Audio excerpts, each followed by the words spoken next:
Everybody, this your man right here, the one, the only, that beautiful Rhode Island Red Rooster, one of the original Road Warlords, and as always, bring you the knowledge and drop the science in this industry of what we call trucking. Um, Today's title is The Misinformation. The misinformation is flowing like water. The misinformation in the trucking industry is flowing like water and stuff, man. And so, a couple things, couple people and stuff, man. I'm gonna be calling out. So, you know, it is what it is and stuff. But it's my job to make sure that you are informed in the industry. So, as you guys come in and stuff, give me a sound check. Let me know everything is good, and we'll go ahead and break into today's science. So, as you guys come in and stuff, listen to my wonderful voice and stuff as I sing. As I sing one of the songs and stuff, man, that didn't age very well and stuff, man. And so, again, as you guys come in, let me know that my sound and stuff is good, and we'll go ahead and go into it. So, oh my God, I will vote. I will vote. And you can fill in the blanks and stuff, man. So, anyway, today's Sunday. Today's Sunday, December 7th. And so the year is about to wrap on up. And as the year wraps on up and stuff, man, we go into, unfortunately and stuff, man, a lot of the companies out here, particularly trucking companies, that are, closing shop. And so, we already been informed about 10 roads. We already been informed about 10 roads and stuff. And so, the other trucking company, let's see, but that singing is something else. All right, yeah, I know. Yeah, so, we already got the information about 10 roads and stuff. Yep, phone got to start ringing. Phone got to ring right when I go live. Okay, so the next information that came out was CRST, right? It was some buzzing that was going around and stuff by a particular trucking publication by the name of Freightwaves. And so when I seen that they were the ones that was bringing this information out here and stuff, I put it up on my post. I went and put it up on my post and stuff, right? I said, hey, first things first, I do not credit Freightwaves as a reliable source of information, but I do stand behind what I said on my last live and stuff, right? I said that if you are in parcel, if you're doing parcel deliveries and even expedite, I said you throw expedite in there and stuff, you need an exit strategy. I posted that the day before Freightwaves decided to make their article and stuff about CRST. So when I seen it, I said, man, look, Freightwaves is not a reliable, credible source of information, right? And just sure enough, 12 hours later and stuff, right, they got the information wrong and stuff. The editor was saying, I need to apologize. And so he was talking about, the information got back to him and stuff before he was about to board the plane, and he went on ahead and put the information up there. Here's the thing. Freightwaves is a publication about being first. They're not about being accurate. They're about being first. And the thing that made me lose all credibility for Freightwaves was, if y'all guys can remember back in 2000, back in 2023, where they supposedly wrote, now it's 2024, where the FMCSA was supposed to roll out the final proposals for the speed limiters. Okay, same thing. Freightways said that they got a reliable source, and they supposedly gave all the information, everything that was in the proposal that was supposed to be implemented about the speed limiters and stuff. They dropped the information on Sunday. They said, man, it was a reliable source of stuff. It can be trusted, so on and so forth. And then they brought all the information out there. Okay, what did they, the FMCSA, what they decided to set the speed limit and stuff at for trucks, who was going to be exempt from it. And then I believe it was another proposed, it was another, well, those two things and stuff were the, those were the primary objectives and stuff into the proposal and stuff, right? Trucks were going to be set at 68 miles an hour. You were exempt if you had a truck under, I believe, 2005 or something like that. Okay, so they rolled that out and stuff, right? Okay, they rolled that out and stuff, man. Monday morning, the FMCSA responded and they said, man, look, yeah, we're rolling it back. We're rolling it back and stuff, man. We're not, whatever information stuff that y'all may have heard and stuff like that, it's not, we don't have anything and stuff, right? We got to go back to the drawing board and stuff like that. Okay. Like I said, Freightways stood behind it. They put all the information up there on their page, right? And so everybody got the information, started making videos and stuff about it. And yeah, they started making videos and stuff about it. And like I said, they changed it the very next day. And so I'm like, you know what? From now on, I said Freightways, they were kind of skeptical about this stuff. But when they done that right there, I said, man, you know what? I'm done. Anything Freightways put up, I'm not even, I'm not even going. I'm just going to take it as a grain of salt and stuff. I mean, if it is what it is, if you listen to it, but I prefer people not to because I don't want people to get the wrong information, which is what happened there and stuff. And so now everybody was trying to, with just that information there, everybody was now trying to make the scramble. They were trying to make these scrambles and stuff again to go get these older trucks, right? Anything under 05 and stuff like that. So, and then now we seen that the whole speed limit thing and stuff has been, shelved and stuff like that. I ain't saying that it's not, I ain't saying that they're not done. They're not done with it, right? So, I tell everybody that stuff like, look, they're not done with it. They're just doing the same thing what happened when, when the ELDs and stuff came out. They said, well, they was the original rollout for the ELDs was 2012. It was July. I believe it was July. No, it wasn't 13th, but they was rolling out in July and stuff, right? They already made the final rule and stuff like that. OYDA and stuff took them to court, and they took them to court and stuff like that. And they brought some things out. FMCSA had to roll it back and say, well, you know what? Yeah, we gotta do some revisions and stuff. And we didn't get the true implement of the ELDs and stuff until 2017, right? So it's the same thing with the speed limit and stuff, right? They're saying like they're shelving it, but they're shelving it and stuff. But don't be surprised and stuff, if the Democrats and stuff, once they get back in there, and again, I'm not being political, I'm just saying is that, that was more of their thing and stuff. And so, if they get back in there and stuff like that, I mean, they can just as easily roll this thing out and stuff, So, yeah. So I just tell people it's not. They didn't do away with it. They just shelved it and stuff right now. They're gonna do some revisions and stuff like that. So don't be surprised if they roll it back out there and say, okay, yeah, this is the final ruling and this is the way we're going, and that's that. So yeah, man. I mean, it's real. It's really disturbing. Well, I ain't gonna say it's disturbing. It's just it really irks my nerve and stuff, right? When people just go with misinformation and stuff because they want to be first instead of just being accurate. And so, and that's one of the reasons and stuff why we're having the problem stuff that we have in the trucking industry. It's just, if you can eliminate the misinformation and know exactly what to do at the time to do it, then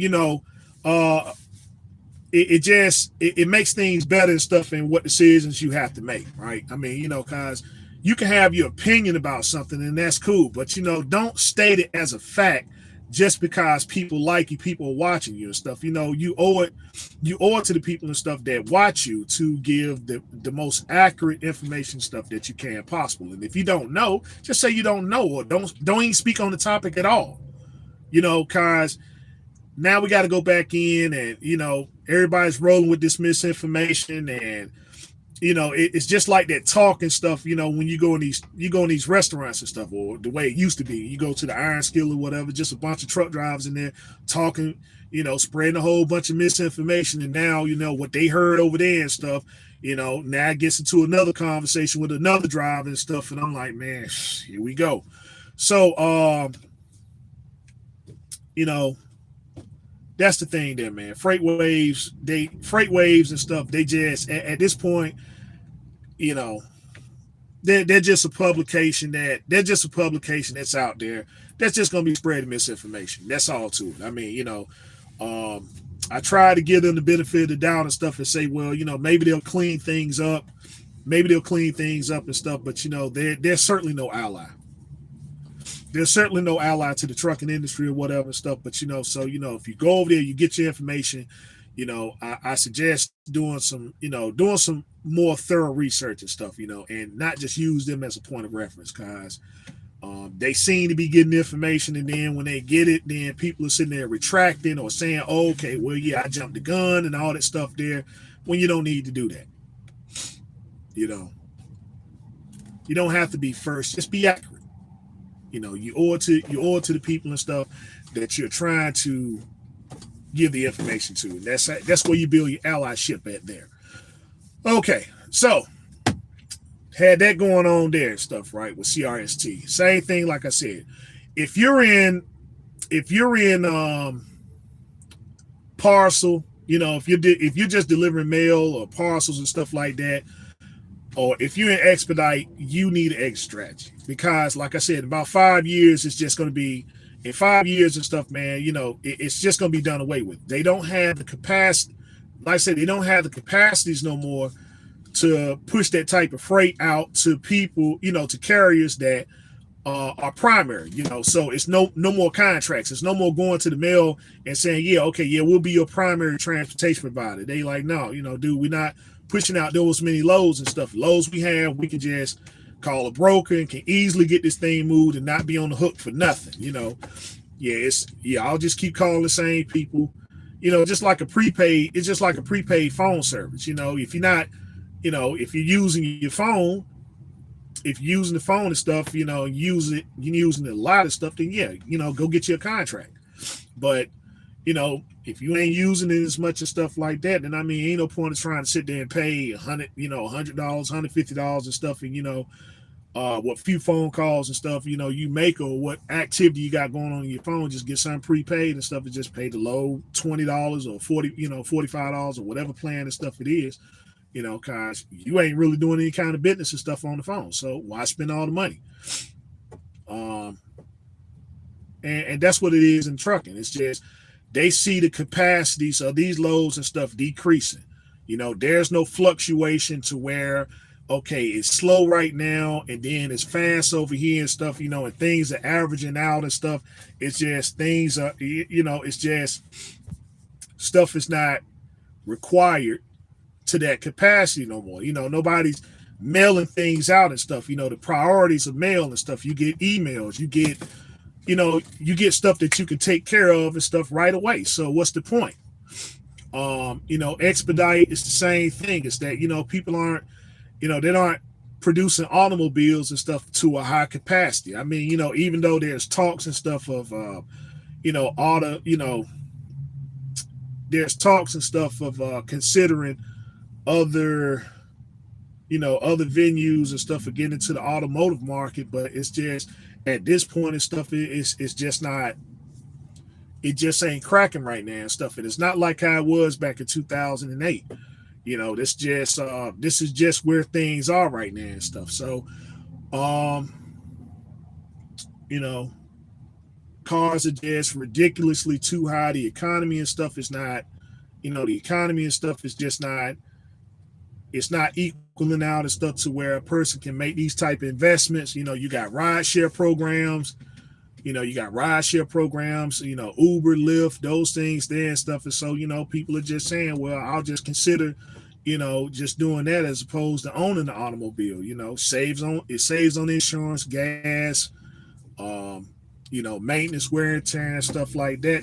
Till um, these rideshare programs and stuff, if they start doing more regulation or whatever and stuff and demanding more money, then you know, owning a car and stuff, it's almost it's almost a burden and stuff, with certain things and stuff that you have, with people working remotely, people working remotely, um, food delivery services, food delivery services, you know,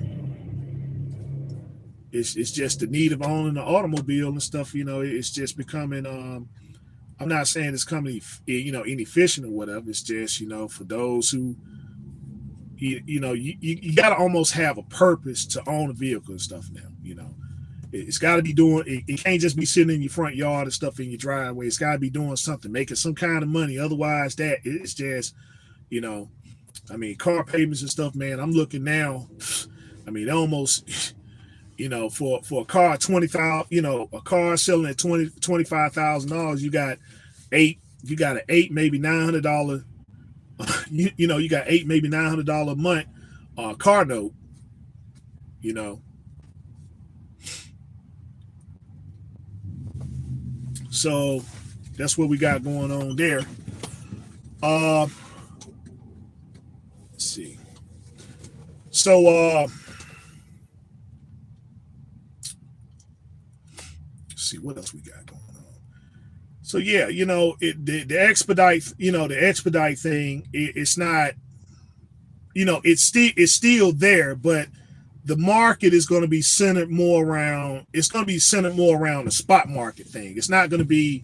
It's not going to be not approved carry. It's not going to be a primary transportation provider type thing. So yeah, if you're on the spot market, yeah, that's more freight and stuff that you can consider, when those loads become available. But I'm saying, as far as like consistency to a point to where you can build your business around expedite, no, it's just, and the writing and stuff is on the wall. So, if you're in those capacities or whatever stuff, this is the time right here to make that exit strategy. Because with CRST, that's just CRST is the largest expedited carrier in the country, and they're not shutting down, but they are decreasing. They are decreasing their fleet and stuff, right? And that's because they don't have those load capacities like they used to. So, some contracts and stuff that they have are sustainable now and stuff, right? And so, they'll be around for a while, but some of the things and stuff that they just don't have them no more, and they're not, the people that they done business with and stuff, they're not re-signing any contracts with anyone and stuff. They're just not pushing out that volume of freight. And so, those that can make those shifts and stuff over there, into other venues inside the carrier and stuff like that. That's what it is, a reshuffling of the deck, so to speak. But yeah, it's just those contracts, they just don't have them. And the capacity just ain't there and stuff to say, well, yeah, I can keep my trucks and trailers over here dedicated on this specific lane. It just ain't there. And again, that's the thing that needs to be explained and stuff. But, people just aren't being honest. It's just, they'll just hit you up at the last minute and tell you, hey, man, yeah, we just lost that account. We just lost that account and stuff. And so, we don't have any more work and stuff. So, we appreciate the work and stuff that you done. But, yeah, we're going to have to discontinue services and stuff like that. They see the writing on the wall, but you got to kind of see it yourself and just make an informed decision, because they're not going to tell you that's just how it is in this industry. They'll sit there and tell you everything is fine and stuff, and then you come in Monday and stuff, and then everybody and stuff just got caught off guard, like, man, hey, all the fuel cards are off, and all the fuel cards are off and stuff, man, and the building is locked up, and they're coming, the banks are coming around to seize equipment. You know, when they send them notifications out and stuff, well in advance, like, hey man, listen, we're calling your loan. We're calling your loan and stuff, right? So that's what it is and stuff. You ain't got the money to pay the insurance company and stuff like that. So they say, man, yeah, okay. The second they don't get paid and stuff, that's it. All right, well, yeah, you're no longer covered. You're no longer covered and stuff like that. So I mean, after midnight, and stuff, everybody sees it. Like, okay, yeah, you no longer have insurance and stuff like that. You can't be out on these roads. Something happens. Something happens and stuff. There's nobody on the hook and stuff to be liable when there's somebody supposed to be and stuff. And then here you are and stuff going through a scale house, and they run those numbers and stuff like that and everything. They tell you pull around back and stuff and say, hey man, yeah, you don't have no insurance, so your authority is either suspended or discontinued. So you in that situation there and stuff, man. That's it. Yeah, you're in that situation there and stuff. I mean, the scale master can say, okay, well, yeah, we're seizing the equipment. Yeah, we're seizing the equipment and taking it to impound and stuff like that. So, you're free to go, you're free to go wherever, but that truck and trailer and stuff that's going to impound, if they, like I said, that's happened. That's happened and stuff. And you just don't want to be in those situations stuff. Same thing. I mean, they might it might even be worse and stuff. You might get a road, they might pull you over and stuff, for it ain't, you thinking it's a roadside inspection and stuff. And then they let you know on the side of the road, hey man, yeah, your authority is discontinued. So you got to cease operation. We call somebody and stuff to come pick the truck up, and you're free to go wherever. Hold up, what you got down here? Let's see. Sometimes we have to re-educate ourselves and readjust to what's going on press forward. Let's see. Rooster, when? Let's say, Rooster, when can you come to? When it comes to trucking, where should I be doing my research, fact finding, and studies at? Okay. For people, for people who are willing to disseminate the information and stuff, start there, because competency always starts with conversations. Competency always starts with conversation and stuff, and I hate that I stopped doing, I stopped doing my lives and stuff like that. I should have continued, despite what I had going on, but I just needed a better quality of, equipment and stuff, but I still could have been doing that and stuff in the midst of everything and stuff that was going on. So you gotta do the uncomfortable thing. And that's in anything that you do. You got to do the uncomfortable thing and stuff, because it's not going to come to you. It's not going to be on your lap and stuff, right? It's just like, if you're trying anything that you're trying to accomplish, it's going to always require you to have to go and do the uncomfortable thing and stuff, right? You're going to have some conversation with people, and the conversations are going to be very uncomfortable, very unpleasant, right? But if it's uncomfortable and unpleasant, then that's the truth right there. And you're gonna have to stomach it and stuff, right? Because what it's doing is removing the fantasy out and putting the reality in of what you got to face, and just better prepare yourself and stuff. So yeah, you just gotta look for competent people. You gotta look for competent. You gotta look for truthful, competent people and stuff. Cause that flexing thing, the flexing culture and stuff, that's not what it is and stuff. I mean, cause people expose that every day about flex and stuff, whether it's cars, vacationing, money, all that stuff there, you just got whole pages and stuff dedicated to people who are saying that they got the information and that they're trucking gurus and all this other stuff here. But basic things, basic common sense and stuff can sometimes lead you in the right direction and stuff. The trucking, like this trucker guru, for instance, she got 100 and she said she got 150 trucks and stuff, but then okay, if you got 150 trucks and stuff that's going up and down the road, you're going to see that. You see, when people do videos and stuff like, they're never in the element. They never seem to be in the element that they're supposed to be a master of. They're supposed to be a guru of and stuff. You never see that. You never see a brick and mortar business. You never see them around their trucks or their trailers or whatever. But they say they got a whole bunch of them. They got they got this they got this yard or whatever stuff that you never see. But they got time and stuff to flex and stuff and say, well, okay, well, yeah, let me show you all this money and stuff I'm making from these trucks that I got moving, yeah. And of course, you look at it and you interested in stuff, but the thing is that a person that's talking about business has to be in the element of their business. And that's just all to it.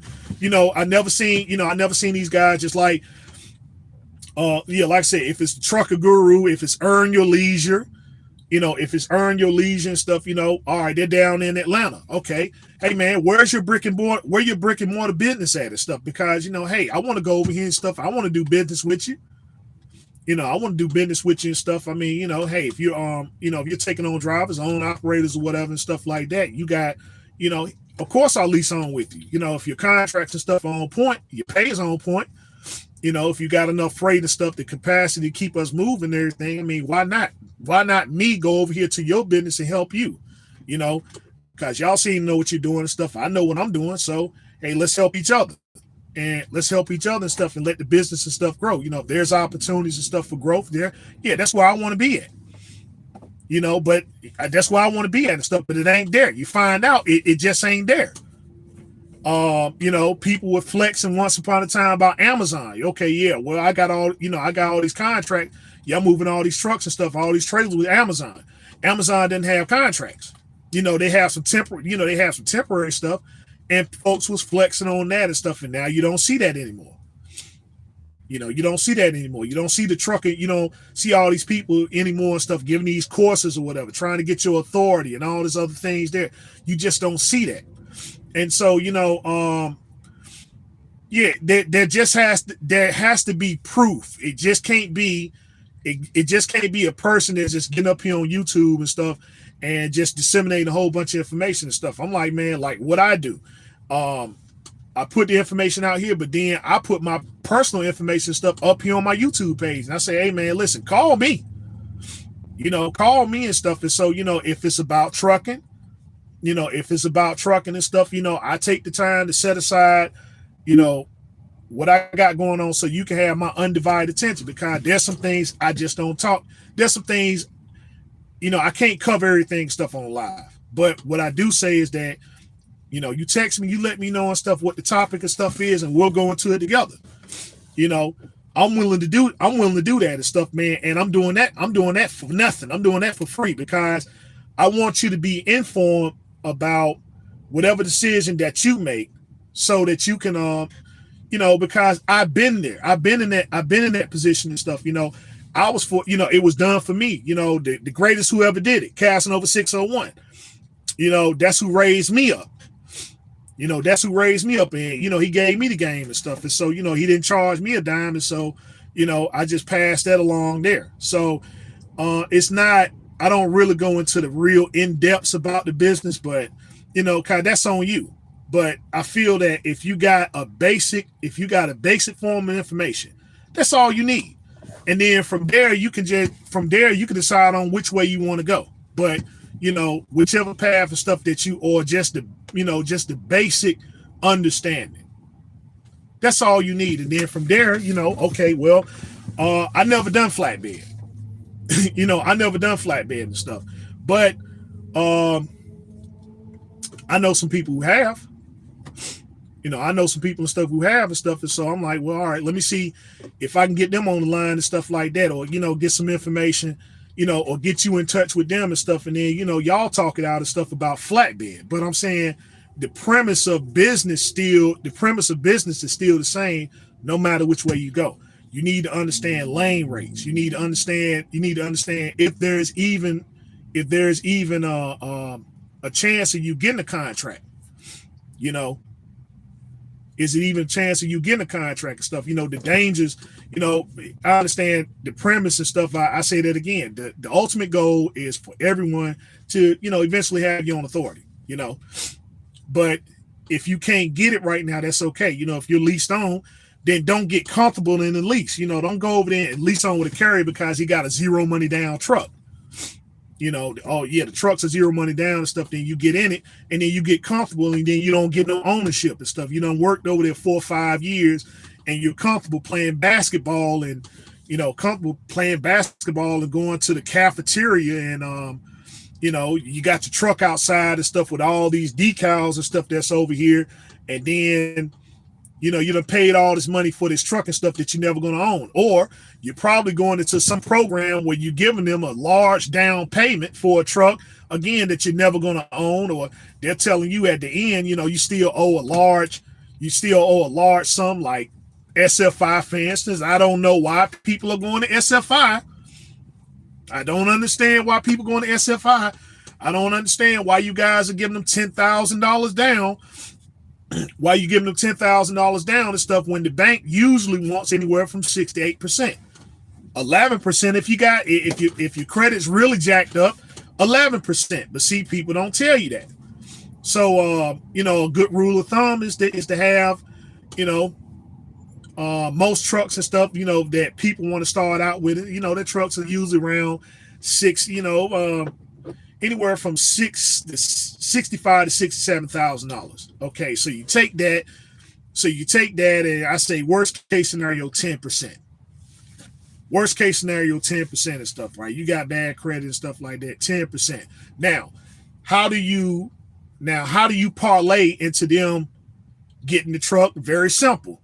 You was in a zero money down lease program and stuff, paying $1,400 a week. Now, granted, this lease program and stuff doesn't report to your credit bureau, nothing like that.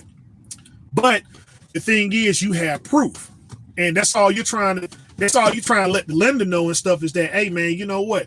Even with you charging me 10, 11% interest, right? This is what I was paying on the truck. This is what I was paying on this particular truck and stuff weekly.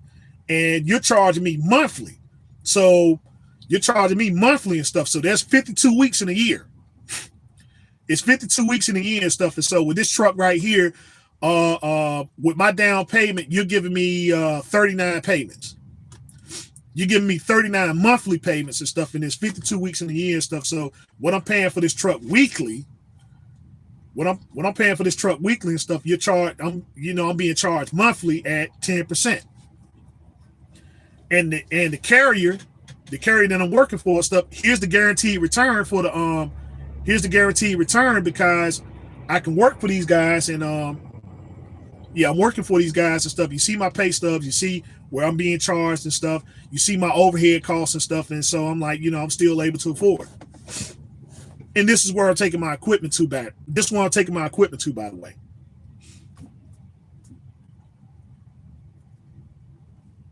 So, I mean, it's a sure shot thing there. It's a sure shot thing there and stuff. But, that's how you got to kind of parlay it and stuff. But, if you don't know, you don't know. You say, well, okay, yeah, I'll go to SFI and give them $10,000, get them $10,000 down and stuff and pay $2,000 a week for a truck.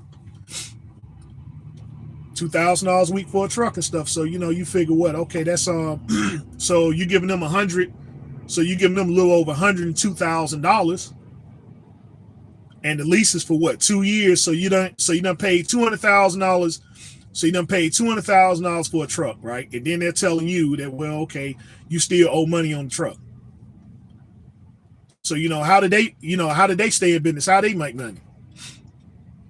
You paid $200,000 for a truck, and then you got these commercials and stuff up here. You see that one guy, that SFI commercial. You see that guy and stuff. He's saying, okay, yeah, I just completed my lease and stuff with SFI, and I'm about to go over here and get into another lease purchase truck. I'm about to go in here and get to another truck and stuff. When I'm saying that, well, okay, dude, what you supposed to be doing in that first program and stuff is saving your money, and then you're not supposed to use SFI again. You're supposed to be going to the bank now. You're supposed to be going to some kind of financial institution and stuff, and they're supposed to be backing you now. you're done with SFI and stuff, but you went in there, you got comfortable, and you made your payments and stuff like that. And to my understanding, I believe SFI does report to the credit bureau. If I'm not mistaken, I believe they do report to the credit bureau and stuff. So I'm just saying, just imagine that you got that, you got that in your portfolio now and stuff, where you paid $200,000 for a truck. Because you're going to make the payments on time and stuff. You're going to make them on time and stuff, whether you like it or not. So you're going to make those payments and stuff on time, right? So there it is. So I mean, I can see if they're doing that, even though it's not necessary. But if they're building up, if they're doing something like that, which I'm saying there are better ways and stuff to build up your portfolio than, going through those extreme measures, right? So when people start talking about foreign drivers, when they start talking about these foreign drivers and stuff, just take a look around and see, okay, who's in these zero money down lease programs? Anytime any person start talking about foreign drivers, right? They start talking about these foreign drivers and stuff, because make no mistake about it, look, they are more Americanized and stuff, man, than the Americans. When they get here, they hit the ground running. They understand all the language and lingo and tax codes and financial codes, and they're already set up and stuff with financial institutions over here, so they're not getting zero money lease programs. Take a look. Anytime you see an SFI truck and stuff, see who's driving that truck. See who's driving that truck and stuff. Look at any zero money down lease program. Any zero money down lease program and stuff, right, that you can think of. Look at who's driving the truck. Look who's driving the truck and stuff, man, and you can see where the problem is. You can see where the problem is and stuff, man. Because these guys and stuff, not only they driving these trucks and stuff at zero money down, but they're operating these trucks at $1.60 a mile. Shout out Hurricane Express. Shout out Hurricane Express. So you see, if they're booking low, remember these are these same zero money down lease drivers and stuff. When they make their videos, now when they make their videos and stuff, we just ask some simple questions. Okay, when you book a load and stuff like that, are you able to negotiate a rate? Do you know what a lane rate is? Do they give you a rate confirmation sheet? Because remember, there was some people that was up here that was saying that wasn't important. That wasn't important and stuff, man. They didn't need rate confirmation sheets. Shout out VL Trucking. Are they still in business? Are they still in business?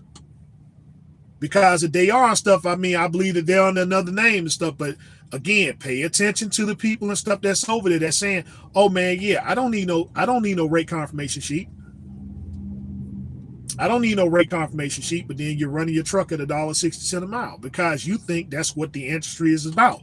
You think the industry is about more miles, more money. But then everybody has the same they had the same conversation, man. Shoot, man, daggone, he just put me on a 300-mile trip. Man, he just put me on a 300-mile trip and stuff, man. I'm getting paid $1.60 and stuff for that load. But you don't need a rate confirmation sheet. So you see the fact that you're out of the loop and the fact that you're also misinformed on top of it, and then the true information is not being disseminated. And if it is, you got to go on Patreon and all these other places. When I'm saying that the information is really pretty simple, just put it out there and stuff and make it plain and make yourself accessible, because you're trying to see people and stuff be successful. Okay. Breaks all that stuff up. Okay. Why does the, people out here gatekeeping and stuff like that? No, it ain't gatekeeping. It's not gatekeeping and stuff. It's just people, you're in a position to where you feel you want to stay in this level of comfortableness and stuff, man. I just want to learn on my own. Yeah, that's just, I just want to learn on my own and stuff because you don't want to deal with the reality and stuff that you simply don't know. You're just operating in the gray and stuff. And so if I put myself out there that I don't know, that's leaving me in a position of vulnerability where you got to break out of that and stuff, man, because the fact that you not knowing, that's you being taken advantage of, and that's uncomfortable. when you sit over there in a negative settlement and stuff, that's uncomfortable. Driving this truck up and down the road, that's uncomfortable. So I'm saying, you got to choose your uncomfortableness and stuff. And so, I just broke out of it. Like, man, hey, I don't know, but I got to surround myself and stuff with people.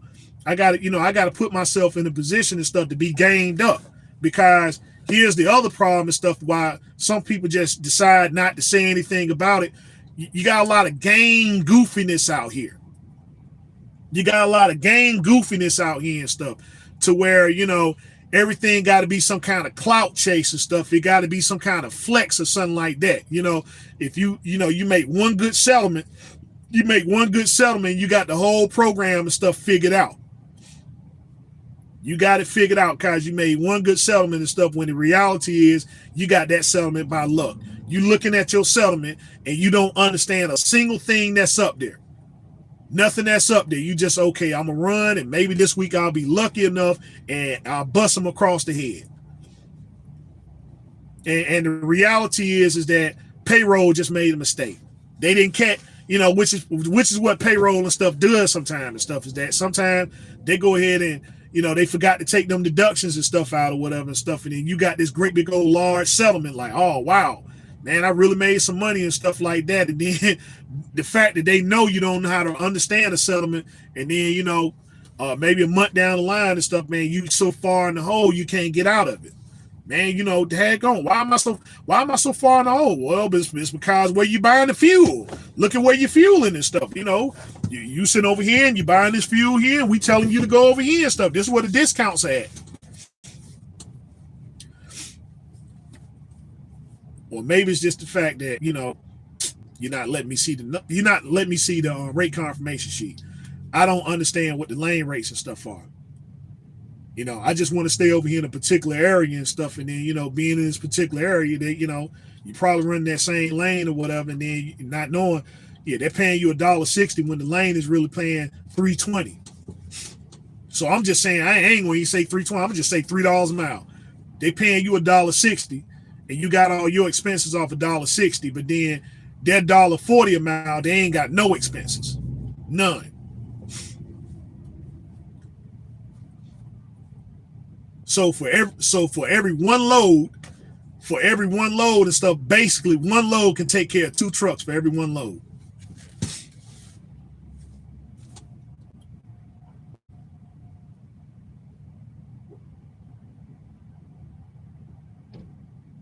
And that's what things are. That's what things are and stuff. And so, nobody wants to be, you don't want to be in that uncomfortable position and stuff and not knowing. And you don't want to put yourself in in the hands of the wrong people and stuff. But sometimes that's the only way you're going to learn, man. Is that, to learn the people and stuff that you don't need to be around and stuff, you're going to have to be around them, unfortunately. But you got to be smart enough and wise enough to see, okay, man, you know what, this ain't going nowhere. It ain't producing nothing. It ain't producing anything. Make people stand, make folks stand on it. Hey, dude, look, how come, hey, Rooster, how come we never see you at the house? Yeah, how come we never see you at the house and stuff, man? Because, I mean, dude, look, there was things and stuff that was done. Years ago and stuff that I'm actually paying for now. So I don't go home like that and stuff. Yeah, you still got, I still got my house. I still got my house and stuff, man. I had my house for 4 years. I only stayed in it one night. I only stayed in it one night and stuff. So, I mean, if I'm talking about any kind of mistakes or whatever and stuff, I'm talking about things that I went through personally and stuff. So when I put this information out here and stuff, I know what I'm talking about because it's happened to me. And I don't want to see what happened to me happen to you. But when you put that information out, some people and stuff, like I said, they want to clout chase and turn into a debate and all that other stuff there. And again, I don't make any digs into people personally. I don't make any digs into people personally and stuff like that. I mean, if you put the information out here on the net and I see it and I know that the information is wrong and stuff, then I got a right to challenge it. And that's not me going. That's not me going at any digs and stuff at a person personally and stuff. It's something that you said. It's something that you did, and the information is incorrect. It's incorrect and stuff to a point to where it's going to set you back. So and people seen it. That there was a. I ain't going to say. Like I said, that's just clout chasing and stuff. When I'm saying that ain't what it was. And I gave the individuals and stuff, man, a chance to respond. I gave the individuals a chance to respond to the information and stuff and say, okay, yeah, what is it that I said that was incorrect about what you said? Because it wasn't about trying to shame. It wasn't trying to shame you. It was just saying that, man, hey, dude, the thing that you doing, that ain't the business right there. That ain't the business right there and stuff. And so, we fast forward. And stuff, man. Where's that progression at? Where's that progression at and stuff, man? Where's all this money and stuff that y'all was talking about? Where are these contracts and stuff, man, that y'all supposed to solidify?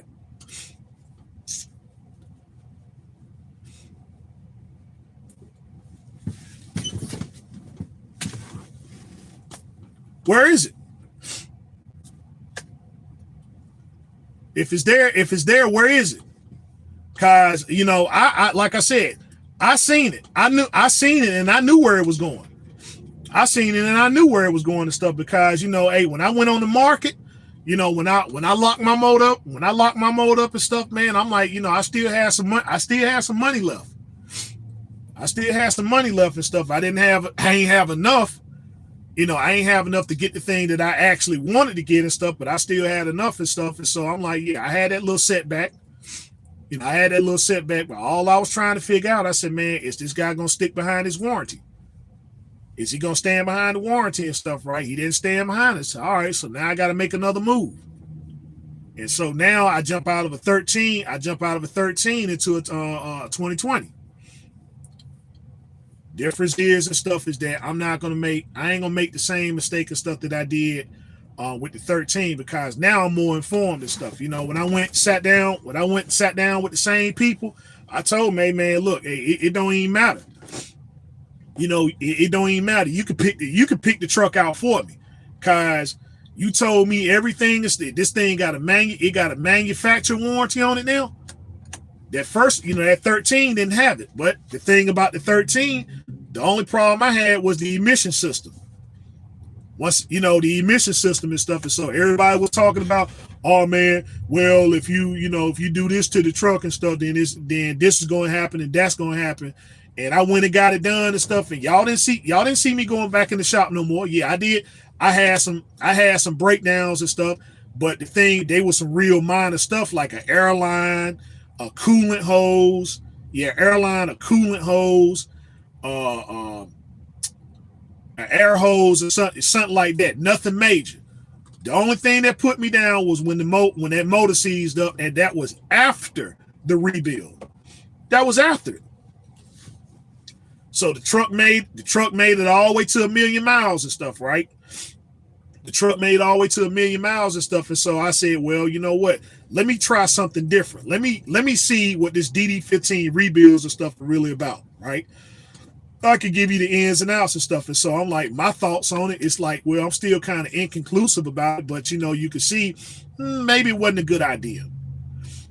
It wasn't a good idea and stuff because I'm like, okay, how much did you spend on the rebuild? I showed mine. Yeah, I spent 24 grand. I spent 24 grand on the rebuild, and I showed y'all the people and stuff who did it. Ain't no sense of hiding it. You saw the same thing that I saw. Okay, well, I went and got this done, and then I went and got this done and stuff. When you seen that bill and stuff, that bill was paid. No financing, wasn't no swiping no card or nothing like that and stuff. I just went, I called, the place where I keep my escrow and stuff at for my truck, that people tell you that you shouldn't be doing that. You shouldn't be saving don't put no don't say no escrow and stuff, don't say no escrow and stuff like that. That's what my escrow was. Right there. I just made one phone call and stuff and said, hey man, listen, okay, When he wanted the down payment, I called him. Okay, what's the, all I need was the wiring number and stuff. Hey, listen, wire him 10 grand. Wire him 10 grand and stuff, man. And so, and dude, when I did it, it felt uncomfortable when I did it. It felt uncomfortable. Yeah, when I was there at that shop, I did that live. And I said, man, you know what? I got a little bit of doubt. And stuff. But the reason why I did it and stuff is to put it to rest and stuff. What is the better thing to do? Is it better to get the motor rebuilt, or is it better to just go and get you another truck? I done did both. I done did both and stuff. And so I'm like, so now, I could tell you, whichever way you want to go. You want to go the rebuild route, you can. If you want to go the finance route, you can, and you'll still be okay. You'll still be okay. You just can't make it off $1.60. You a cent per mile driver, you ain't gonna make it.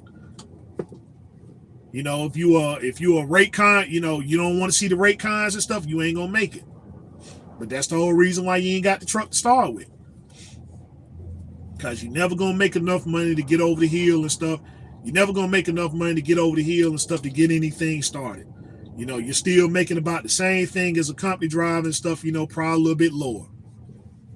And that's the whole purpose. They want this business to be gig work. And so they can't make gig work, so they just make you pay for everything around here. Okay, I'll buy the truck, but then I'll charge the driver 45% interest with the promise of saying you can own the truck in 3 and 4 years. But you ain't, so in 3-4 years, you own the truck, and stuff, but you ain't learned nothing. Okay, they took care of everything while you was in this zero money down program. They took care of everything, and now all the stuff is on your own, and you still don't know what to do. What's a rebuild? What's an end frame? Yeah, what is an end frame and stuff? I don't know what an end frame is, and they sure ain't telling you. They say, yeah, that's the only reason. That's the only reason why it's not gig work. It's not gig work because it ain't gig work because. And don't think that they haven't thought about it, but that's the whole reason why the lease program is the closest thing to it. Because if they can get you to get in this truck and drive it and bring the truck back to the yard and stuff and say, well, because there's so much work, it is so much work, right? That the work is so consistent that rather than just sending you home and stuff and say, well, come back tomorrow, just come back tomorrow, they still got work on the table, right? So yeah, go on over here and pick up this next load and this next load. So yeah, we'll give you an assigned piece of equipment. You take the truck home or whatever and stuff, because the work is consistent enough to do that. But yeah, don't think that they've been wanting to do gig work, but the closest thing to it, they say, yeah, well, we'll give them the promise. We'll eliminate all the overhead and stuff. We ain't got to worry about taking out taxes and stuff for, we'll hire a driver from wherever and stuff. And then he worry about his own state taxes and federal taxes and Social Security, we ain't got to worry about 401k. We ain't got to worry about retirement, medical, dental, all that other stuff there, with the promise of saying that, well, yeah, you can get in this truck, you can own this piece of equipment. You can own this piece of equipment and stuff. And so, the only people and stuff the only folks that fall for it and stuff, man, the only folks that fall for it are the disenfranchised. Nobody, everybody else picked up on and stuff. They're like, oh, wait a minute, oh, I can go to the bank. This truck you charging me and stuff for $1,400 a week and stuff, man, I can get 3 Peterbilts and stuff if I go to my finance institution. So they go over there, and guess what he got? 3 P's. He got 3 Peterbilts and stuff, man, and a free Thermo King. And a free Thermo King. We sitting over here and stuff in 2025, and here it is. I came into the trucking industry back in 2002. Them same zero money down lease programs are still going on to this day, 22 years later. Same thing. Sign on the dotted line, run freight, cent per mile. And everybody else that came into this industry and stuff, you see they got their own shops. You see they got their own shops now and stuff. You see that they got their own carriers. They got their own carriers, even though they talking about, oh, well, they going out here and having all these accidents and stuff like that. It seems what they don't tell you is that, okay, that one family and stuff that got unalive down there and stuff, yeah, those folks and stuff, they, number one, he didn't get arrested on the spot and stuff. He was able to go home, which I said that was going to happen. I said, number two, if he was able to get bail, they was going to bail him out. They revoked his bail and stuff, but then those the folks and stuff that he belonged to, yeah, they got $100,000 and stuff, man, and sent that down into the family as a start, with residual payments and stuff, man, coming in consistently. They don't tell you that, but see, that's the type of backing that they got and stuff. What do we have? Zero money down programs, trucker gurus. Yeah, we got zero money down programs, trucker gurus and stuff who seem to be disappearing and stuff like that, and flex culture. When I'm saying everybody else is organized, okay, well, English proficiency. I'm like, man, dude, they speak better English than we do. They speak better English than we do and stuff because they understand finance codes, tax codes. They understand the rules and regulations of the road and stuff, man. They get into political circuits. They get over there into political circuits. They go over here and stuff. They ain't got to get their representative. They just pull their money together and put it behind a representative that's standing behind their interests. That's why Gavin Newsom is sitting there. That's why Gavin Newsom right now and stuff, man, he say, well, shoot, you know what? Sean Duffy can do whatever he want to do. We got the West Coast. Okay? We got the West Coast because the only thing that the FMCSA can do as far as a CDL and stuff, they can just revoke you from driving on a state. People don't understand what's the difference between interstate and intrastate. Because every state that they claim, the FMCSA claim that they have a problem in, is states that you can stay in and make money. Okay, California is a problem. Illinois is a problem. Pennsylvania is a problem. But you ain't got to leave Pennsylvania to make money. You ain't got to leave Illinois to make money. And you ain't got to leave California to make money. Because all of them and stuff are key points and stuff, because one has the port, the other one has the intermobile, and then the other one has the produce and the port. So what are they worried about? These are also the same states and stuff, right? These are also the same states that don't have government oversight. They say, well, you know what? We're not going to have state employees. You don't go get your driver's license. You don't go down here to a state building and stuff to get your driver's license. No, we done gave those leisures out and stuff, man, to private entities. And you go there and you get everything. You want your tag, you want your driver's license, you go there. If I wanted government oversight and stuff, I would have I would just send all the people and stuff and let them be employees of the state. But what I'm trying to do, I'm trying to eliminate retirement, L401. I'm trying to eliminate anything and stuff, man, that the state is going to be responsible for. The feds didn't have a problem then. And stuff. They submitted it. They signed off on it and stuff and say, okay, yeah, they're going to be taking care of the people and stuff as far as like getting CDLs and stuff. Nobody had a problem with it. Now they do. And stuff. But you know what? It's too late to do anything about it.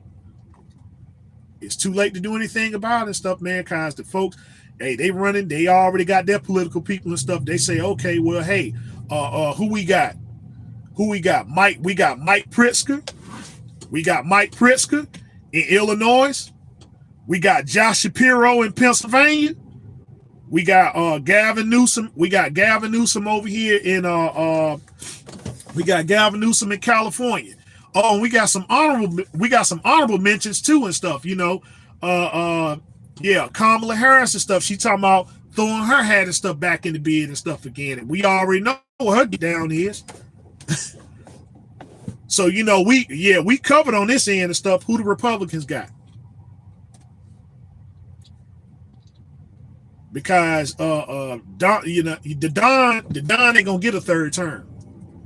He can talk that good talking stuff, but hey, he understands the political process better than anybody else and stuff. Who they got over there? who they got over there? Ron DeSantis, J.D. Vance. Ooh, Ted Cruz. Who they got? So that's where the money is now. So they let him have that last term and stuff. But here's the thing: he only got 3 years left. Really, he ain't got 3 years and stuff. He just got 2 years. So they're saying, well, you know what? Hey, we can go on cool on out. We can go on cool on out and stuff. But when everything is said and done and stuff, right? Oh, they rolling everything back. You see what that non-domicile CDL and stuff. Now they didn't, they thought that they ain't implemented it or whatever. They just, they stopped it. The non-domicile stuff. Oh yeah, you can still get your license. You still get your non-domicile license. You can still get it. They were saying, oh, you couldn't get it. Yes, a lot of states and stuff in compliance with it, but I'm saying the only places and stuff are same thing: California, Pennsylvania, Illinois. They say South Dakota and stuff, but so they gearing on up. That's where the money's at. These deportations and stuff, and these ICE raids and all that stuff down there. Oh yeah, they getting real serious and stuff about who they putting their money behind. And they getting real serious about who they putting their money behind and stuff. They talking about, okay, well, we did a poll and stuff, and a lot of drivers seem to be satisfied and stuff. I'm like, yeah, okay. They seem to be satisfied and stuff with with the ICE raids and stuff, with people paying more attention to the CDL sector and stuff, with with citizenship drivers and stuff like that. I'm like, okay, yeah, but they got organizations and stuff, and they got organizations. With them organizations, they got bread behind that stuff. They got money behind that. And so the thing is that, hey, look, right now they uncomfortable because, right now they uncomfortable and stuff, but that's a wake-up call right there and stuff to say, hey man, yeah, y'all gonna stand behind us? We gonna get them contributions and stuff coming in. Yeah. They ain't gonna have no problem. Whoever the front runner is and stuff, they gonna have billions of dollars to boot. They got billions of dollars to boot and stuff, and say, man, oh, this a shame and stuff. Look at what they've been doing and stuff. Look how hostile they've been dragging these drivers out of here. Look at what you had to be dealing with these scale houses and stuff like that, and the evil, look at the evil Pam Bondi and the whole Trump administration stuff. Look at all these evil people implementing all these laws and stuff, man, against hardworking people that just came here and trying to make a living and stuff like that. And so they putting their money behind and stuff. So I'm like, and the first thing, so when they start attacking these zero money down programs, like, hey man, yeah, we need to get rid of that. Yeah, we need to get rid of them zero money down programs and stuff. Yeah, no problem. We'll just create AB5. We'll just create AB5 and stuff, right? Because people seem to be confused about their employment. They seem to be confused about their employment and stuff like that. Shoot, they wasn't worried. It's okay, yeah. I'll just go over here and get my own authority. We all ready. Yeah, we'll just go over here and get our own authority and stuff. We'll get organized right on over here. We'll pull our resources together and stuff, and we'll open up our trucking company right on over here, and we'll be protected. All them zero money down programs. Oh, you from California? No, can't hire you from California and stuff. We can't hire you from California and stuff, man. You go get a New Mexico. You go get a New Mexico license and stuff. We can do something with that.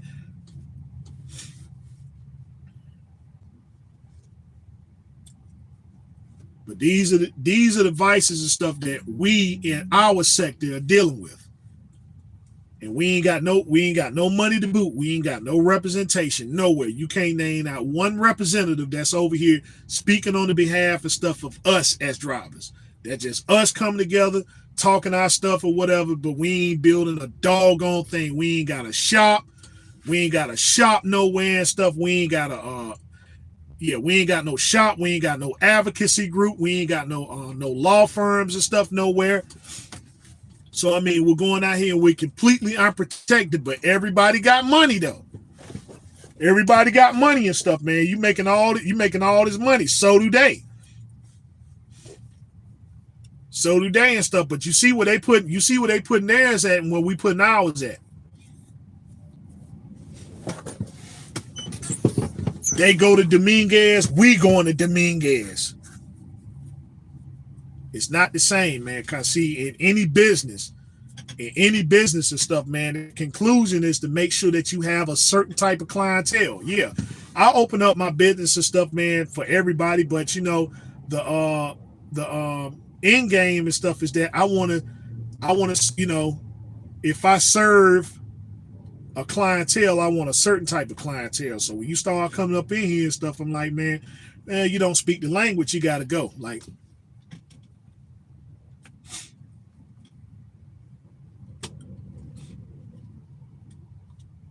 you don't speak the language and everything, you know. We ain't doing no translating. We ain't doing no translating and stuff like that, and that's for a reason. Because see, if we, you know, because I could translate and tell you this and stuff, but it's too much on the nose. I'm trying to serve a certain type of clientele, and maybe you ain't realize that, you know, because some people they ain't reading the writing on the wall and stuff. Like, man, you know, what's really going on here and stuff. Yeah, they don't want you here. What you mean they don't want me here, man? I got money. That don't mean nothing. That don't mean nothing and stuff. They spent their money to get away from you. Okay, so let's see what we got going on right here in the comment section. Let's see. Good to see you back giving knowledge. Yep. This is turning to gig where, yeah, these lease drivers are now pushing 5,000 miles per week. I feel like it's shortening the driver's life on earth. Yeah, man, look, okay. All right, because I already got an hour in and stuff, man. God, I wish, oh, man, I really wish I could tell y'all what my medical prognosis is without people really, because if I say it, people gonna take it out of context, right? Folks are gonna take it out of context and stuff, and then that, you know what I'm saying, that now I'm back dealing with this misinformation again, and now I gotta break this whole thing down, right? So let me say this. Okay, as a 45, okay, I'm 45 years old. When I started driving trucks, I was 21. When I first got into the industry, you did need a medical card, right? You did need one, but the thing was, the medical card, it has significance, but at the same time, it didn't. That means that, okay, so when you went to go get your renewal on your CDL, right? The only thing you had to do was you had to bring in, like, I'm from North Carolina. You bring in your Social Security card. You bring in your Social Security card and stuff and your old license and the money to pay for the renewal. And that was it. And you stick your head inside the eye machine and you read the stuff in the eye machine, and that's it. You pay the money and stuff and you out of there, right? They never required you to have a, you know, you had to get a medical card, but that was for the DOT and stuff. When they pull you over, they say, okay, license. Yeah, we need the license. We need all the paperwork stuff for the truck and your medical card, right? So you had to carry the long and the short form and stuff, right? And so that was it. It really didn't have no bearing and stuff, right? It was, you know, you can get one anywhere. You can get one anywhere and stuff. Okay, yeah, I need a medical card and stuff. Okay, here you go. And that was it. Yeah, just keep it on you and stuff like that. I got you for 2 years, and that was it. Okay, so that was 2002 when I first started. Now we fast forward 10 years later, 2012. The state started implementing. Okay, well, the FMCSA started implementing that your medical card needs to be turned in. Your medical card needs to be updated and stuff with your CDL, right? They really wasn't making a big deal over that. They were just saying, if you turn it in, that's great. If you don't, that's all right either. Just make sure you got it on you. And so they will always ask you and stuff. They're like, hey man, listen, yeah, if you got your medical card, let me go ahead and scan that on in there and get that update inside the system. So then they really started pressing it back in 13. In 2013, they was getting real hard on it. And then 2014, it was mandatory that you had the information stuff in there. If not, they would bust your seat. They would cancel. Well, I ain't gonna say cancel. They would just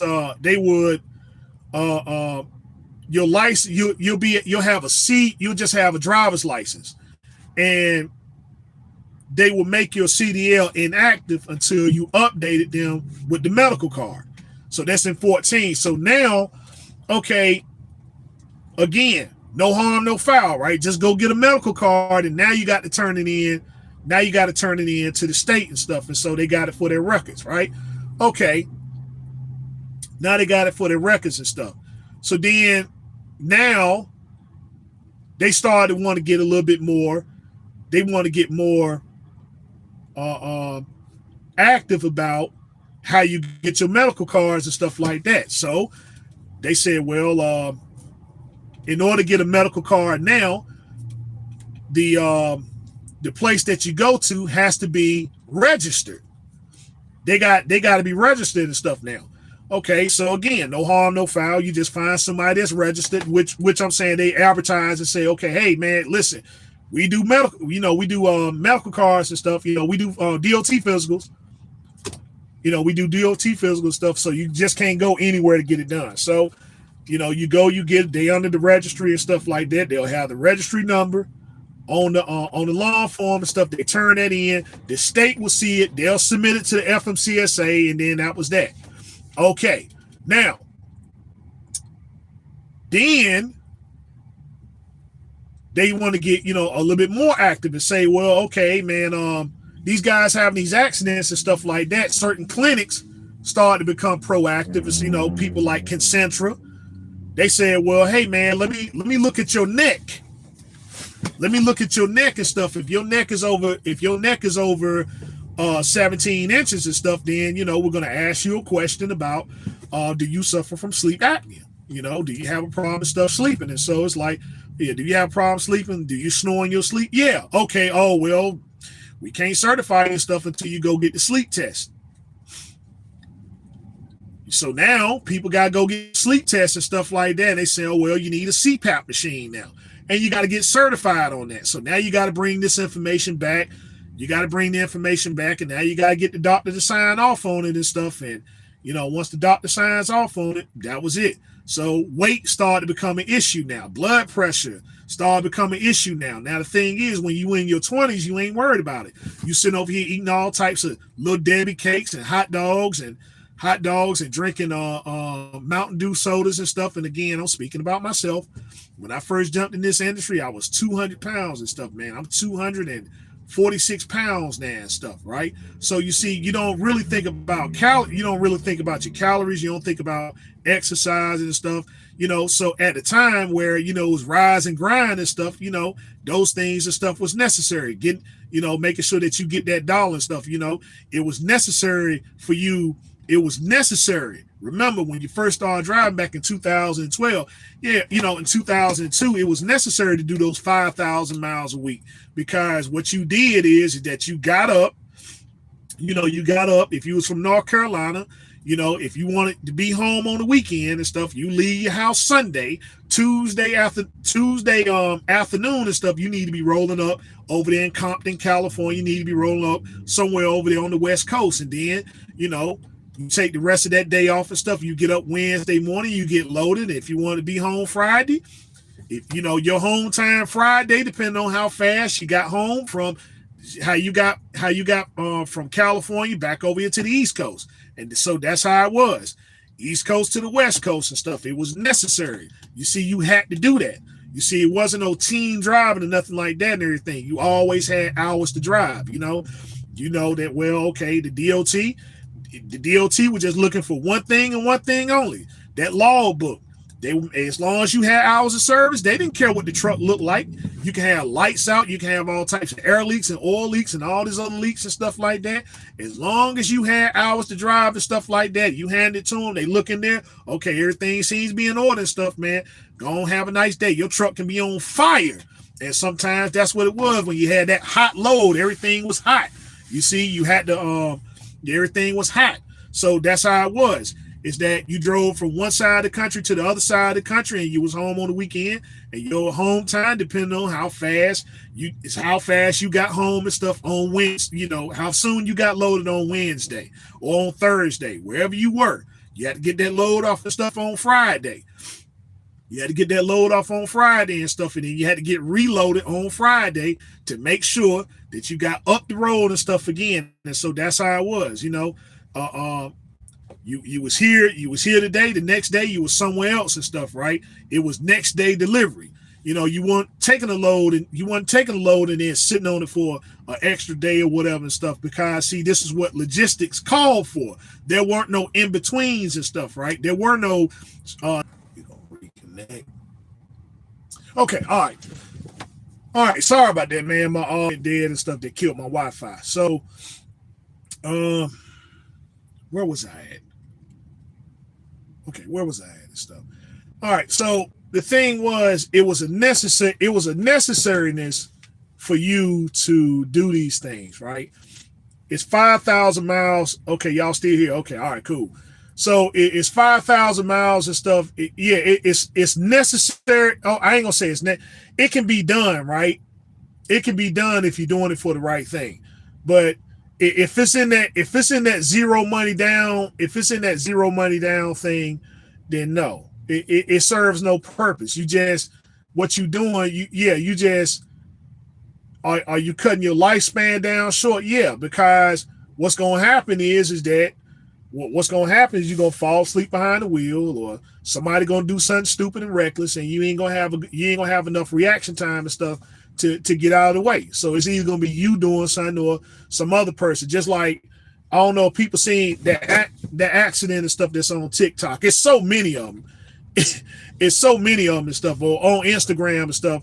This guy was driving his car, and that Suburban came around him and lost control and stuff. And then that truck over there in that right lane wound up hitting him. And so he pulled over and stuff. And so the guy got out the trunk and about to, I guess, he came after him and stuff. That happened over there in North Carolina. You see what I'm saying? Some stuff like that. You sitting over there you sitting there doing 5,000 miles and stuff, and you can see that, it's somebody else's fault, right? He tried to brake check Buddy and lost control of his car and stuff, and swerved over there in the right lane where the truck was, and the truck didn't have no choice but to hit him. The truck didn't have no choice but to hit him and stuff, because somebody else wanted, he wanted to brake check the guy, and he got messed up. And the whole thing, what I'm saying, if that wasn't caught on camera, and stuff, then the truck driver would have been at fault. They would have been at fault. But I'm just saying, when they got there, the first thing law enforcement, they think, okay, yeah, the truck driver must have did it. He must have did it and stuff. So I mean, yeah, if you out here, you out here and stuff, if you hot boxing it and stuff like that, yeah, go ahead. But daggone, dude, have some purpose, man. Have some purpose and stuff, man. Get out here, get your stuff. And man, because in order to get clean, you got to get dirty. In order to get clean, you got to get dirty. But I'm saying, it seems like you're getting dirty for everybody else except yourself. It's like, okay, yeah, I'm in a zero money down and stuff, and they gonna go over here and fix this for me or fix that for me and stuff. That ain't doing you no justice. I mean, because if you're doing 5,000 miles, okay, just imagine if if the rates and stuff is where it's supposed to be and stuff, I mean, you knocking back some bank, you knocking back some serious bank. So you say, well, okay, I'm gonna do this for about a month. I'm gonna do this for about a month, and I got everything I need, right? On best and worst case scenario and stuff. And now let me go down here and get a little something for myself now. But yeah, if you're doing it for that zero money down, if you're doing it for that zero money down stuff, man, it's just, it's a fool's errand.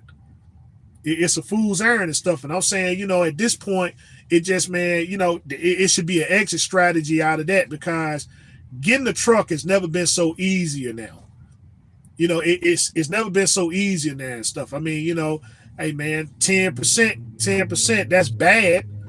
10% is bad, but it's better than that zero money down crap. It's better than that zero money down crap and stuff, man. And so, I mean, heck, you don't need, I mean, so you're going to the bank. So you're going to the bank to get a truck, right? So you're going to the bank to get a truck and stuff, like the Lone Mountain thing and stuff with me. Like, they got new trucks in there and stuff. They got new trucks in there, $32, $3,200, $3,200 a month and stuff for 60 months. I mean, given everything and stuff at play, it's a brand new truck and stuff. It's just, my thing is just, I don't want that particular truck there. I don't want that particular truck there. But I'm saying, if it was a manual, I'd probably consider it. You know what I'm saying? I mean, given how I work and stuff, and understanding how things are, lane rates, those sort of things there. Yeah, it's no harm, no foul. I mean, some people get in it, folks get in it, but I'm saying the program, you can't really mess it up now and stuff. I mean, as long as the truck got warranty on it, and most of them in there bumper to bumper, especially on internationals. So I'm trying to figure out, hey man, listen, why ain't you giving Lone Mountain the $5,000 and stuff and pay $13 a month for a truck?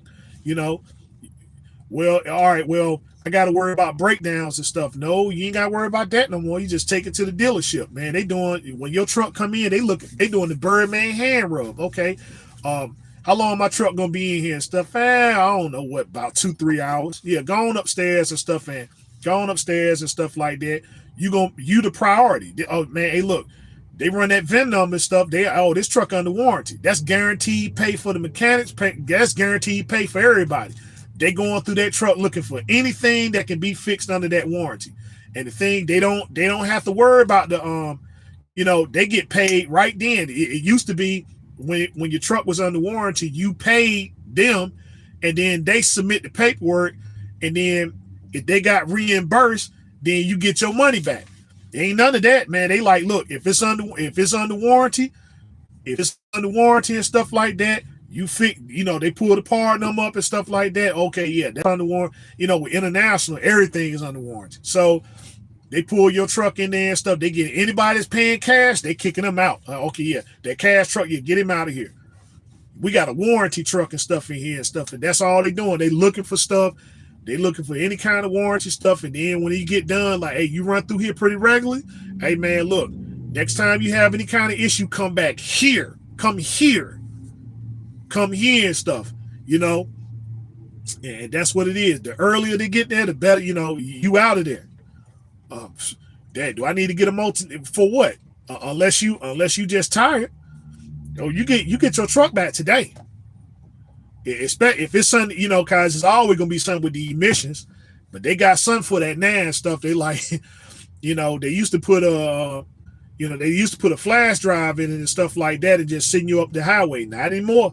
No, if the part and stuff messed up, they go in there and fix that part. Okay, what is the job called for? The job called for on the warranty and stuff, they say, well, shoot, that's okay, this a 9-hour job, right? This a 9-hour job and stuff, man. They got the job done in 2 hours. They got the job done in 2 hours and stuff. So I'm saying they ain't even doing that 45, that 4-hour regen, ain't none of that. No, they just go in there. Okay, yeah, everything checks out and stuff like that. Oh yeah, here your truck and stuff. They already they did it in 2, and the job called for 9 hours. They get the 9 hours. That's what the job called for. Okay, yeah, let me get another warranty truck up in here. That's guaranteed pay. That's guaranteed pay for the mechanics, guaranteed pay for the shop. You know, that's the stuff that they own now. Cause they got, that $40 million lawsuit and stuff that they got reversed. You know, they took it to the appellate court and they got it reversed and stuff. So what folks say, you know what, hey, that's it for me buying trucks and stuff. You know, Freightliner International, they looked at themselves, they're like, folks ain't buying trucks no more. We flush with product and stuff, man. What's the problem? Oh, the warranties. Yeah, we got to cover everything now and stuff. What, 300,000, 500,000, 750,000? International was like, no, we got to do one better than that. We got to do 5 years unlimited miles. 5 year unlimited miles and stuff, man. So you sitting over here, you can really put the pedal to the metal and stuff. Talking about, man, I got 1 million miles. I got 1 million miles and stuff in under 3.5 years and stuff like that. Like, all right, well, okay, what went wrong with it? Yeah, it looks like he gonna need an end frame and stuff, right? He blowed the motor up. The motor and stuff, man. Okay, well, I put another motor in it. I put another motor in and stuff like that. You know, it's, man, 5 years unlimited miles. Why wouldn't I buy International? Why wouldn't I buy International? Shoot, Freightliner, like I said, Freightliner reliable truck. This is 750,000 miles. Okay, yeah. So I'll finance the truck for 5 years and stuff. 750,000. So either one of these two things gonna happen. Either I'm covered for the full amount of the finance and stuff, or I'll probably put the miles up there. What you say? I think the reason they increased the warranties is because Elon Musk electric trucks are coming out next year. They are supposed to be 1 million mile warranty. Yeah, I mean, yeah, he got to do something. He got to do something to compete and stuff with the guys that are out here. But I'm saying, the whole electric truck thing, it's not something that's going to it's not something to where like own operators are going to be looking at and saying, yeah, okay, let me go ahead and cop one of those and stuff, right, and go down the highway. That's where it's going. But right now, stuff, I mean, it's reliability. The problem with Elon is that now he got to worry about sabotage. And he got to worry about sabotage and stuff. He done a lot of people wrong and stuff. So it's like, if Elon doesn't, he's going to have to be, Elon is going to have to do like the dude that owned Papa John's. He just going to have to, he can have stock in it, but he just can't be the face of the business no more and stuff, guys. You know what I'm saying? It's just, he done too many people wrong, too many sectors wrong and stuff, and it's just they can go right in there. They can go right there. He got a lot of stuff like the semiconductors are coming back over here, and the thing is like, dude, if you got all you need is just a few people in there, right? All you need is a few folks in there and stuff, man, to say, you know what, yeah, and stuff, and it ain't no sense of saying that they won't do it, cause people regretting this stuff now, getting them cyber trucks and stuff like that. So it's just he's going to have to remove himself. He can't be the face of it no more. He can still be invested. He just can't be the face of it. Because if he does and stuff, then things are going to go real bad, and they talk about manufacturing them here and stuff. I mean, it's just, folks just ain't a fan of them and stuff, man. I mean, and it is what it is.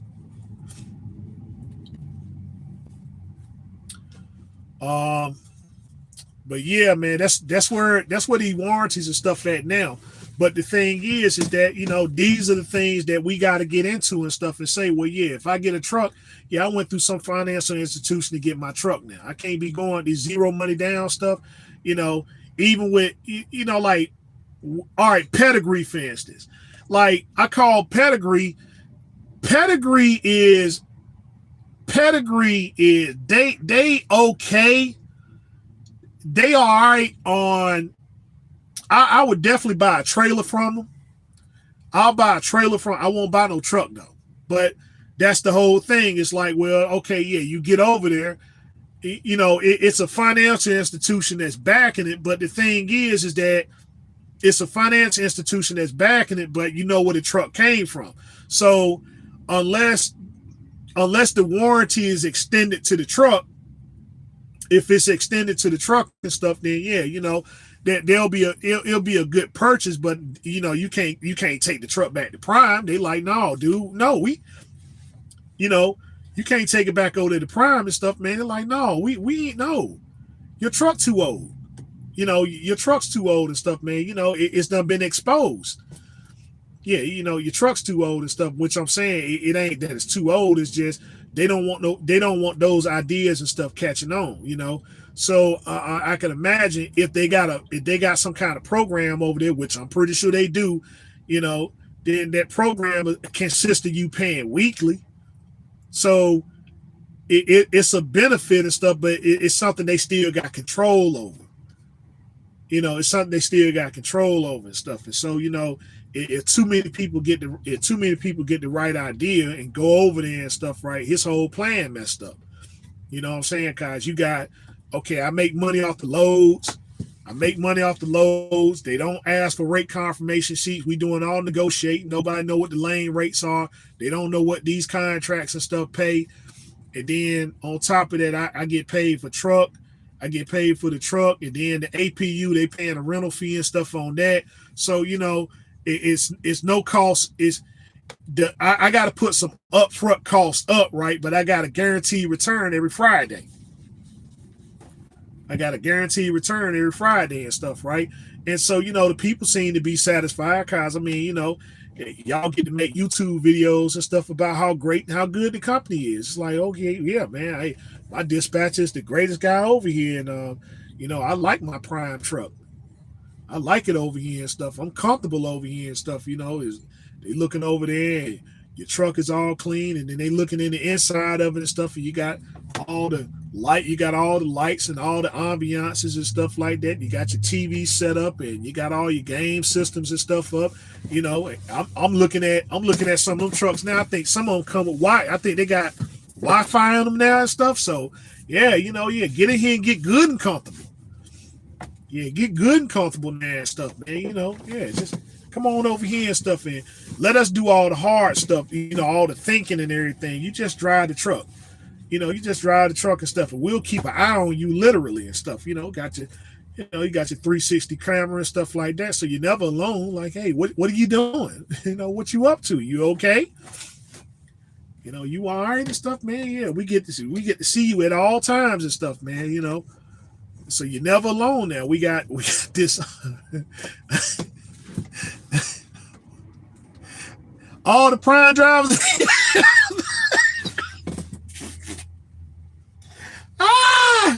You know, but look, hey, listen. It's like I was saying, right? How can they get mad if they the ones posting the video, right? They the one post the video.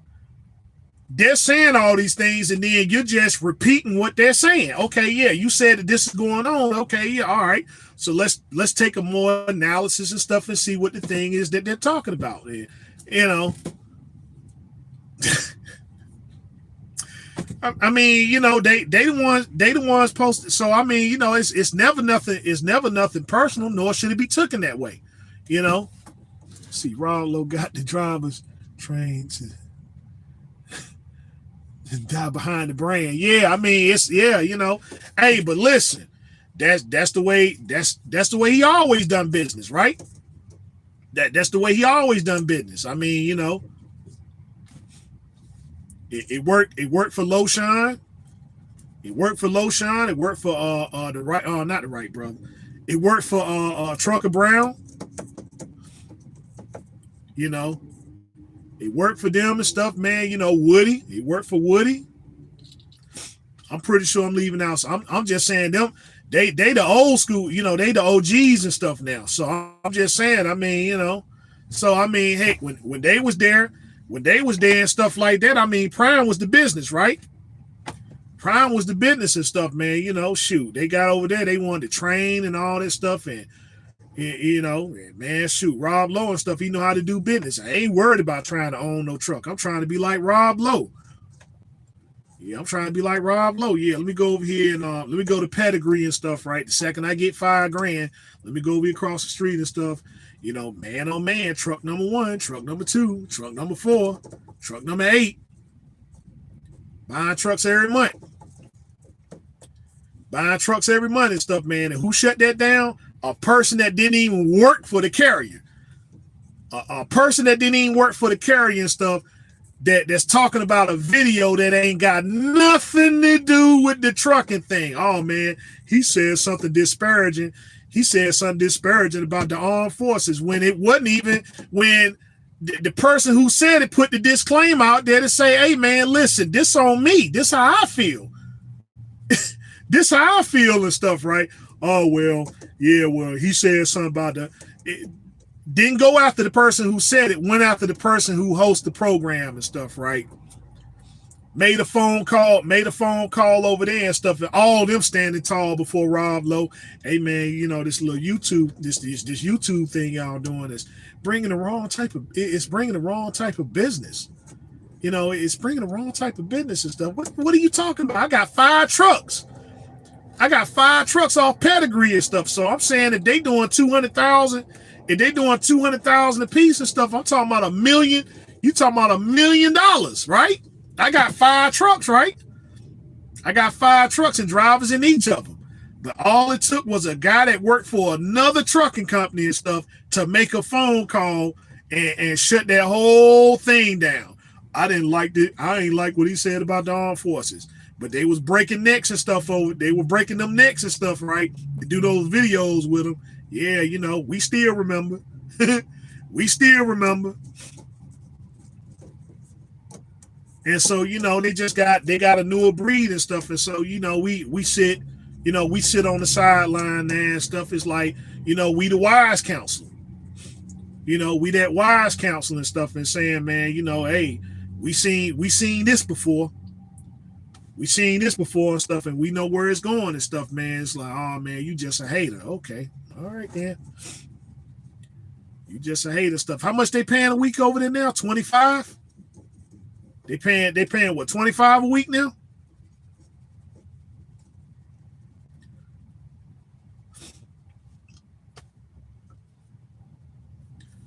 Yeah, they paying 25 a week. I remember, man, shoot, them lease program when they first started, they were about 500 a week. Boy, I tell you, man, inflation, right? Yeah, inflation. Still ain't walking away with them trucks.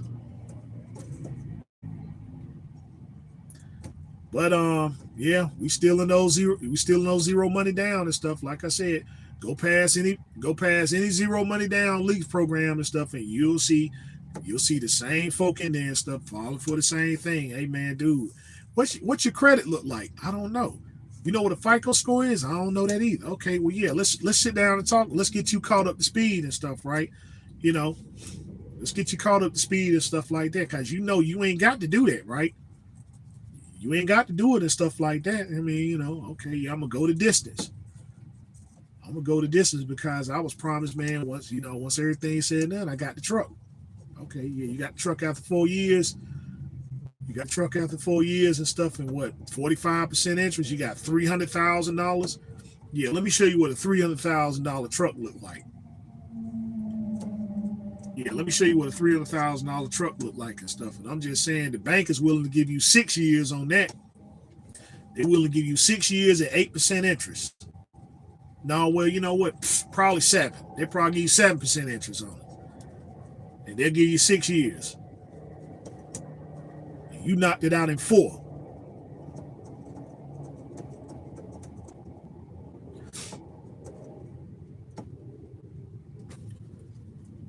But nobody else. But they talk all the foreign drivers. These foreign drivers and stuff, man. These foreign drivers ain't doing no zero money down leases.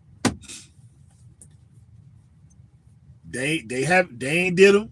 They haven't did them and stuff. When they first started doing them, they weren't in them then and stuff, and they ain't in them now. They never touched them. They never touched those zero money down leases and stuff. I like only one person. There's only one person we got on record to this day and stuff, man. That was what's my man name?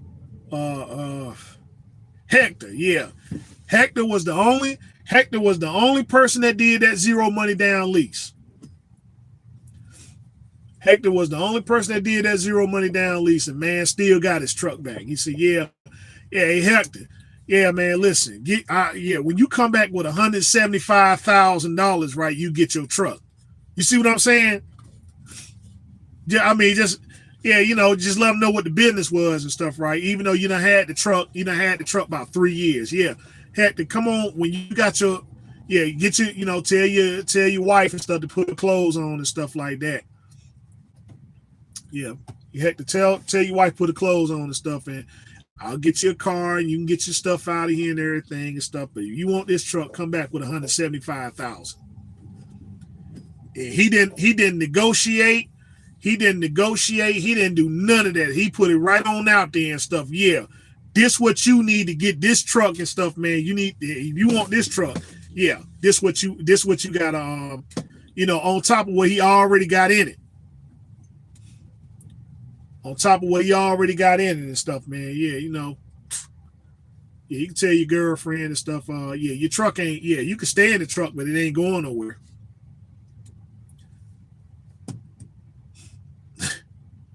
That's the only and we ain't seen nothing, and we ain't seen nothing like that since then. Hector was the only person, and we ain't seen nothing like that since. And I'm pretty sure Hector straight now and stuff, cause see his folks and stuff, they got together like, okay, hey man, you see what I'm saying? You see what I'm saying? You see this is why you don't deal.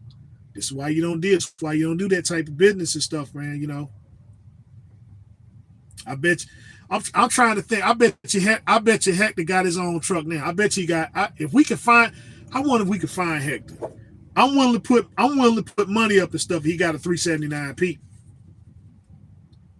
I'm willing to bet money if he's still driving truck. If he's driving trucks, I bet you he got a 379P. And he ain't go through no zero money down lease program to get it either. Some of his folks seen them videos and stuff, and they got together and stuff and say, "Hey Hector, look, his folks got together and stuff, man, and they ain't point him in the right. They ain't point him in the right direction. They showed him, hey man, listen, come on over here. We're gonna go talk to this person here, and we're gonna get you squared away."